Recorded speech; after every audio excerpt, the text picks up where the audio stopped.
ধন্যবাদ আপনাকে। আমরা আসলে যখন সংকট নিয়ে আলাপ যখন করি, মানে আমরা আসলে সংকট নিয়ে আলাপ করি না, সংকটের উপসর্গ নিয়ে আলাপ করি। এই উপসর্গ হচ্ছে মানুষের মৃত্যু, পেট্রোল বোম, পুলিশের গুলি, মন্ত্রীদের অকল্পনীয় নিষ্ঠুর এবং অবমাননাকর মন্তব্য, বিরোধী দল কর্তৃক টানা অবরোধ, সাধারণ মানুষের ভোগান্তি। এগুলি হচ্ছে সংকটের উপসর্গ। বাংলাদেশের মেইন সংকটটা কোন জায়গায়? আপনি যদি বাংলাদেশ স্বাধীন হওয়ার পর থেকে দেখেন, প্রত্যেকটা ইলেকশনের সময় এই সংকটটা থাকে, যে ফ্রি অ্যান্ড ফেয়ার ইলেকশন হয় না। এবং এই সংকটটা সবচেয়ে উৎকট আকার ধারণ করেছে এই 2014 সনের 5ই জানুয়ারি নির্বাচনের মাধ্যমে। এইটা হচ্ছে আসল সংকট। আপনি দেখলে মনে হয়, লাইটলি দেখলে মনে হচ্ছে ঠিক আছে একটা নির্বাচন হয়েছে, একটা দল এসছে, এটা তো এত লাইটলি ব্যাপার না, এটা এত হালকা ব্যাপার তো না।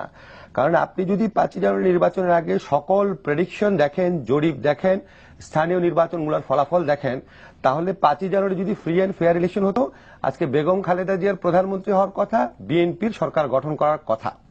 এবং আজকে আওয়ামী লীগ গভর্নমেন্ট বিএনপির উপর যে অত্যাচার নিপীড়ন করছে, এটা বিএনপির আওয়ামী লীগের উপর হওয়ার কথা। বিএনপি কর্তৃক আওয়ামী লীগের উপর এই অত্যাচার নিপীড়ন হওয়ার কথা। অত্যাচার নিপীড়ন কিন্তু ভালো জিনিস না, কিন্তু আমরা দেখি সরকার যখন আসে বিরোধী দলের উপর অত্যাচার নিপীড়ন করে। তো এটা তো একটা বিরাট বড় স্ট্রাগল। একটা দল মনে করছে যে এই ইলেকশনে আমি ফেয়ারলি জিতে আসতে পারতাম, আমার বিজয় কেড়ে নেওয়া হয়েছে। আরেকটা দল তারা মনে করেছে যে আমরা যেহেতু যে কোনোভাবেই ইলেকশনটা করে ফেলতে পেরেছি, কোনোভাবেই আমি ওই পরাজিত দল দ্বারা শিকার হওয়ার, তাদের আক্রোশ প্রতিশোধ, তাদের ক্রোধের শিকার হওয়া আমি এটা অ্যাফোর্ড করতে পারি না, আমি কোনোভাবেই ক্ষমতা ছাড়বো না। ক্রাইসিসটা তো এই জায়গাতে। এবং আপনি যদি সাধারণ মানুষের কথা বলেন, সাধারণ মানুষ এখানে একটা বিরাট পক্ষ। সাধারণ মানুষকে চরমভাবে ইগনোর করা হচ্ছে পুরা সংকটটার মধ্যে। সরকার বলার চেষ্টা করছে একটা আইন শৃঙ্খলা একটা সংকট, বিরোধী দল বলার চেষ্টা করছে এটা একটা রাজনীতির সংকট। বাট আমার মূল কথাটা হচ্ছে কি, বাংলাদেশের 16 কোটি মানুষ, একটা দেশ, যেই দেশটা স্বাধীন হয়েছে, ভোটাধিকারের মূল্য পাকিস্তানি শাসক গোষ্ঠী দেয় নাই। ওই যুদ্ধ থেকে এই দেশটা স্বাধীন হয়েছে। 1970 সনের নির্বাচনের ফলাফল পাকিস্তানের মেনে নেয় নাই। ভোটাধিকার বাংলাদেশের মানুষের কাছে এত গুরুত্বপূর্ণ একটা ব্যাপার, স্টার্টিং ফ্রম 1954। এটা কোনো হালকা ব্যাপার না। আপনি একটা দেশের মানুষ চাচ্ছে আমি এই দলকে ইলেক্ট করব, আপনি সেটা প্রতারণা করে হোক, চালাকি করে হোক, তারপরে আপনার যে কোনো ভাবে হোক, ইঞ্জিনিয়ার্ড ওয়েতে আপনি এটা হতে দিলেন না। মানুষের ক্ষোভ থাকবে জিনিসটা, এটা হচ্ছে তৃতীয় পক্ষের ক্ষোভ। এখন আপনি যদি বলেন এই ক্ষোভটা কি এতই বেশি তৃতীয় পক্ষের, আমি মনে করি অনেক ক্ষেত্রে এতই বেশি।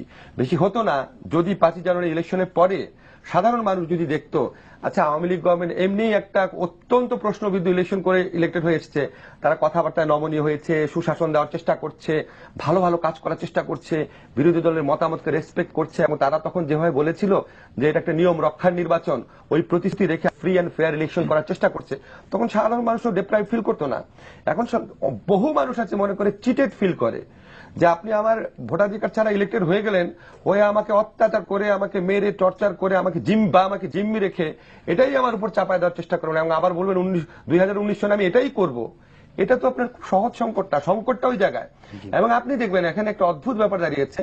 পলিটিশিয়ানরা তো বলেই বর্তমান শাসক গোষ্ঠীর যারা সুবিধাভোগী শ্রেণী আছে, যারা এই শাসক গোষ্ঠীর কাছ থেকে নানা সুবিধা পেয়েছে, বিভিন্ন পদ পদবি পেয়েছে, ব্যবসা পেয়েছে, টিভি পেয়েছে, বিভিন্ন রকম সুযোগ সুবিধা পাওয়ার আশায় যারা আছে বা যারা অলরেডি পেয়েছে, আপনি আমি শাখাওয়াত ভাই সবাই চিনি তাদেরকে, এরা যখন টকশোতে আসে এই সংকটটার কথা বলবেই না। তারা বলার চেষ্টা করে যে বার্ন ইউনিটে দগ্ধ লাশ সংকট, অবরোধ সংকট, সরকারি দল এটা করছে, এটা সংকট। অবশ্যই এগুলি সংকট, ওগুলি সংকট না, ওগুলি সংকটের উপসর্গ।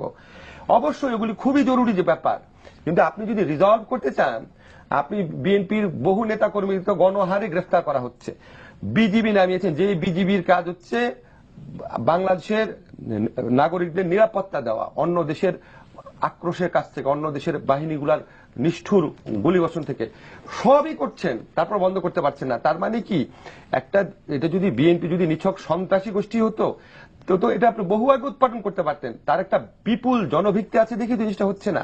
এই ক্রোধটা, এই সেন্স অফ ডেপ্রাইভেশনটা রিজলভ করতে হলে 5ই জানুয়ারি ইলেকশন নিয়ে কথা বলতে হবে। সংবিধান